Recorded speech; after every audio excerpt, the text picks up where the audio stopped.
கோபுரத்தை விட உயரம். இந்தியாவில் வரப்போகிற உலகத்தோட மிக உயரமான பாலம் பற்றின சுவாரஸ்யமான தகவல்கள். இந்த பாலத்தோட பணியை முடிக்க இந்திய ரயில்வே 100 நாள் செயல் திட்டத்தை தயாரிச்சிருக்கு.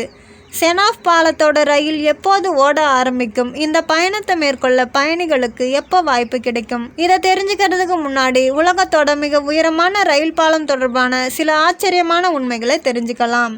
செனாப் பாலம் ஏன் சிறப்பு வாய்ந்தது? ஜம்மு காஷ்மீரில் கத்ரா பனிஹால் பிரிவில் உதம்பூர் ஸ்ரீநகர் பாரமுல்லா ரயில் இணைப்பு திட்டத்தில் செனாப் பாலம் கட்டப்பட்டு வருது. செனாப் ஆத்தின் மீது கட்டப்பட்டிருக்க இந்த பாலத்தோட உயரம் 359 மீட்டர். இந்த உயரம் பாரிஸ் ஈஃபில் கோபுரத்தை விட 35 மீட்டர் அதிகம் என்றது தான் சிறப்பு. செனாப் பாலம் கட்ட 93 அடுக்கு பகுதிகள் பயன்படுத்தப்பட்டிருக்கு. மேலும் ஒவ்வொரு அடுக்கு பிரிவின் எடை 85 டன்கள்னு சொல்லப்படுது. இதிலிருந்து இந்த பாலம் கட்டுறதுக்கு எவ்வளவு இரும்பு முதலீடு செய்யப்பட்டிருக்குன்றத மதிப்பிடலாம். மலைகளுக்கு நடுவுலையும் ஆத்தின் மேலையும் கட்டப்பட்டிருக்க செனாப் பாலத்தோட வலிமையானது நிலநடுக்கம் மற்றும் குண்டு வெடிப்புகளால பாதிக்கப்படாது. இந்த பாலம் வெடிப்பு மற்றும் நிலநடுக்கத்தை எதிர்க்கும்னு சொல்லியிருக்காங்க. இமயமலை பகுதியில செனாப் பாலம் கட்டுறது ரொம்பவே கஷ்டமான வேலையா இருந்திருக்கு. ஆனா இந்திய பொறியாளர்கள் இந்த கடினமான சவாலை ஏத்து வேலையை ஆரம்பிச்சாங்க.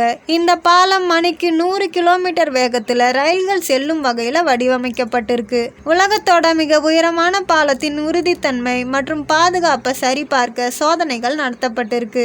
செனாப் பாலம் என்றது இந்திய ரயில்வேயோட ஒரு லட்சிய திட்டம். இது கொங்கன் ரயில்வே கார்ப்பரேஷன் லிமிடெட் மேற்பார்வையின் கீழே தயாரிக்கப்பட்டிருக்கு. இந்த பாலத்தோட கட்டுமான செலவு 14,000 கோடின்னு சொல்லப்படுது.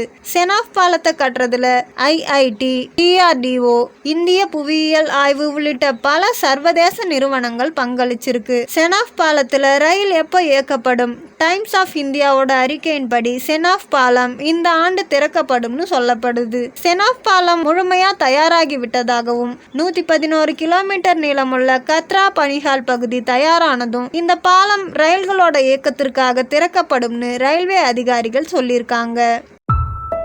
இது போன்ற அறியாத தகவலை தெரிந்து கொள்ள நமது ஆனந்த் இன்ஃபோ சேனலை சப்ஸ்கிரைப் செய்யுங்க.